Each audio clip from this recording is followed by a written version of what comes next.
Hi, today let's understand how an AI search engine works.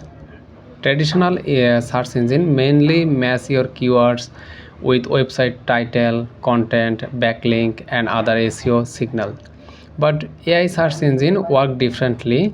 They do not look at keywords, try to understand the meaning, context and intent behind your question. For example, if you search best dentist near me for tooth pain, I search in Google best dentist best dentist near me for tooth pain.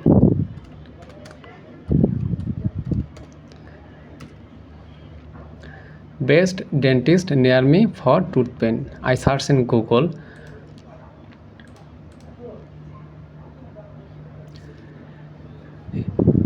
Please saw this. An AI search engine understand that you are not only looking for dentist name.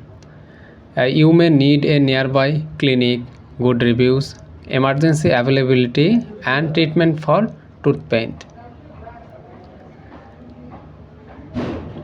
Now I explain how AI search engine usually work. They understand your question or voice search. They identify the real intent behind your search. They collect information from trusted website, business listing, reviews, and online content. And next one, they analyze and compare the information. They provide the most relevant answer, summary, or recommendation. That is why SEO is no longer only about ranking for keywords. Your website content needs to be clear, helpful, and trustworthy, and focused on real user needs.